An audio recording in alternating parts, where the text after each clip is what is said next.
नमस्कार दोस्तों, आज हम रेलवे के आगामी परीक्षाओं के लिए जनरल साइंस के कुछ महत्वपूर्ण प्रश्न करेंगे। आज का हमारा टॉपिक है मैकेनिक्स। हमारा पहला प्रश्न है, कार्य का मात्रक क्या है?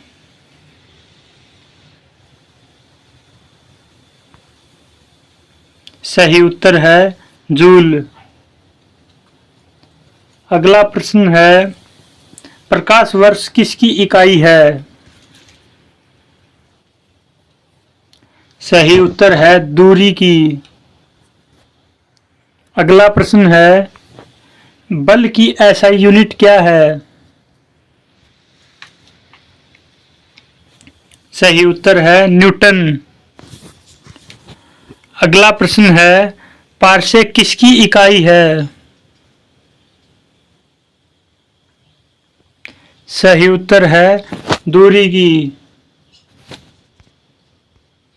अगला प्रश्न है, ल्यूमेन किसका मात्रक है?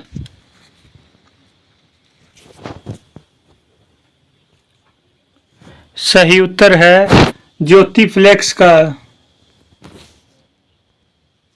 अगला प्रश्न है, पास्कल किसकी इकाई है? सही उत्तर है दाब की। अगला प्रश्न है, कैंडेला किसका मात्रक है?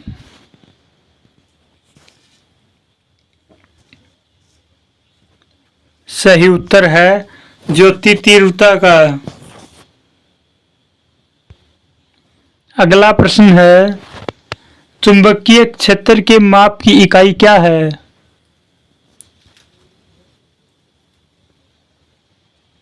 सही उत्तर है टेस्ला। अगला प्रश्न है, हर्ट्ज क्या मापने की यूनिट है?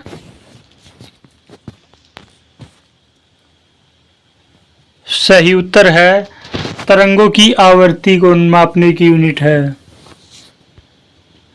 अगला प्रश्न है, एसआई पद्धति में लेंस की शक्ति की इकाई क्या है?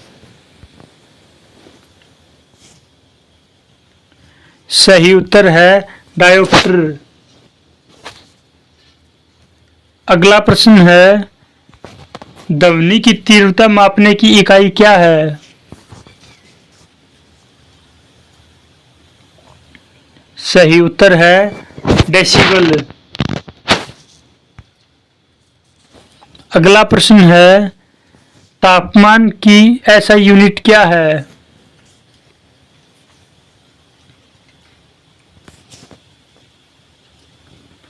सही उत्तर है केल्विन। अगला प्रश्न है, प्लांक के अचर में किसका आयाम होता है?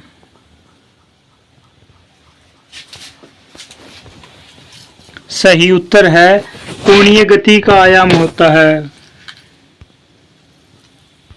अगला प्रश्न है, पदार्थ के संवेग और वेग के अनुपात से क्या प्राप्त होता है?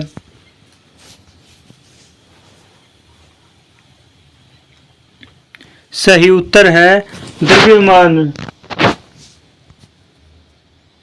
अगला प्रश्न है, एक घूर्णन करती गोलमेज पर अचानक एक लड़का बैठ जाता है तो कोणीय वेग क्या होगा?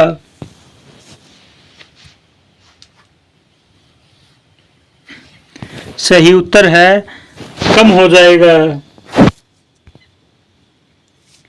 अगला प्रश्न है, एक लड़की झूले पर बैठकर झूल रही है, उसे लड़की के खड़े हो जाने पर दोलन का आवर्तकाल क्या होगा? सही उत्तर है कम हो जाएगा। अगला प्रश्न है, यदि किसी चलती हुई वस्तु के वेग को दोगुना कर दिया जाए तो क्या होगा?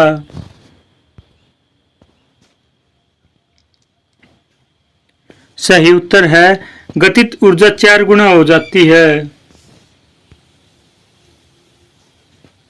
अगला प्रश्न है, किसी पिंड के द्रव्यमान तथा भार में क्या अंतर होता है?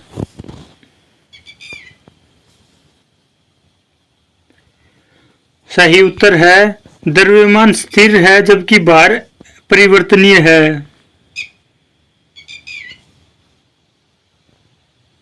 अगला प्रश्न है न्यूटन की गति के तीसरे नियम के अनुसार क्रिया तथा प्रतिक्रिया से संबंधित बल है।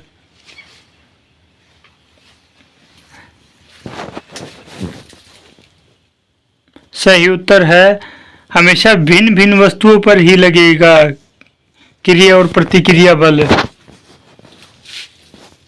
सही। अगला प्रश्न है जल में तैरना न्यूटन की किस गति के नियम के कारण संभव है।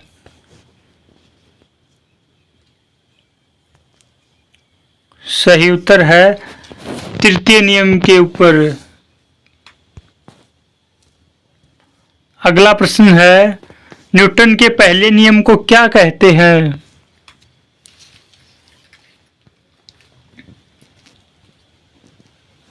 सही उत्तर है जड़त्व का नियम।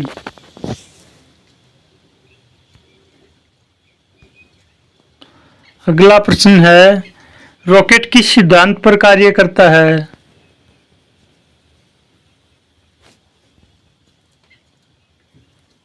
सही उत्तर है न्यूटन का तीसरे नियम पर कार्य करता है क्रिया प्रतिक्रिया पर। अगला प्रश्न है गाड़ी खींचता हुआ घोड़ा किस बल के कारण आगे बढ़ता है।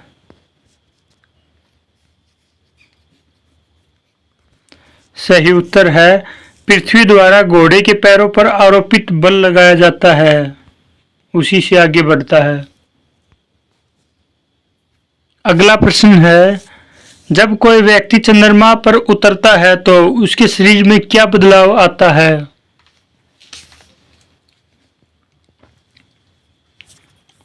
सही उत्तर है भार घट जाता है तथा मात्रा अपरिवर्तित रहती है। अगला प्रश्न है यदि हम भूमध्य रेखा से ध्रुव की ओर जाते हैं तो ग्रेविटी का मान। सही उत्तर है बढ़ता है। अगला प्रश्न है एक नदी में चलता हुआ जहाज समुद्र में जाता है तब जहाज का स्तर क्या होगा।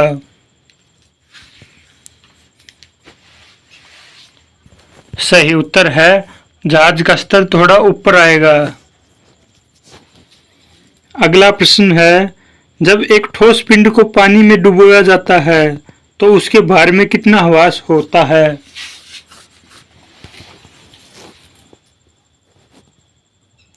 सही उत्तर है विस्थापित पानी के भार के बराबर।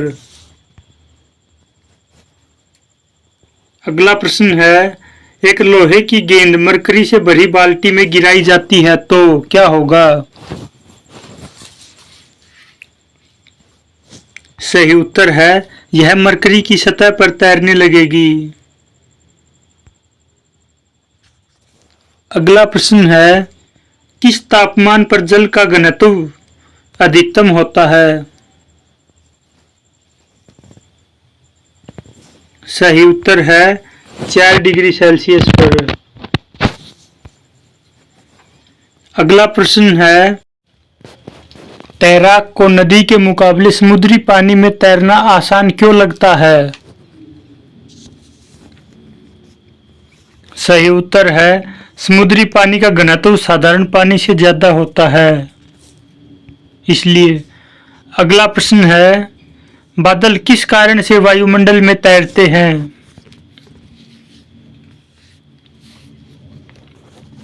सही उत्तर है निम्न घनत्व के कारण।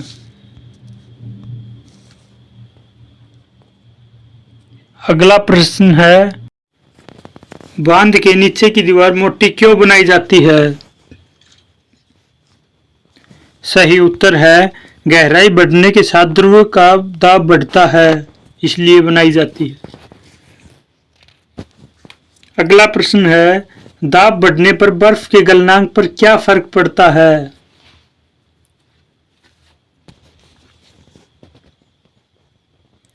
सही उत्तर है गलनांक घट जाता है।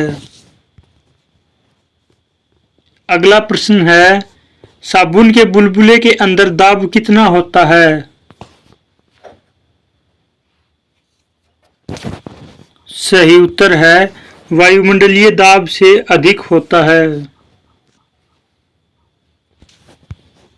अगला प्रश्न है, जब बैरोमीटर का पारा अचानक गिर जाए तो यह किस बात का द्योतक है?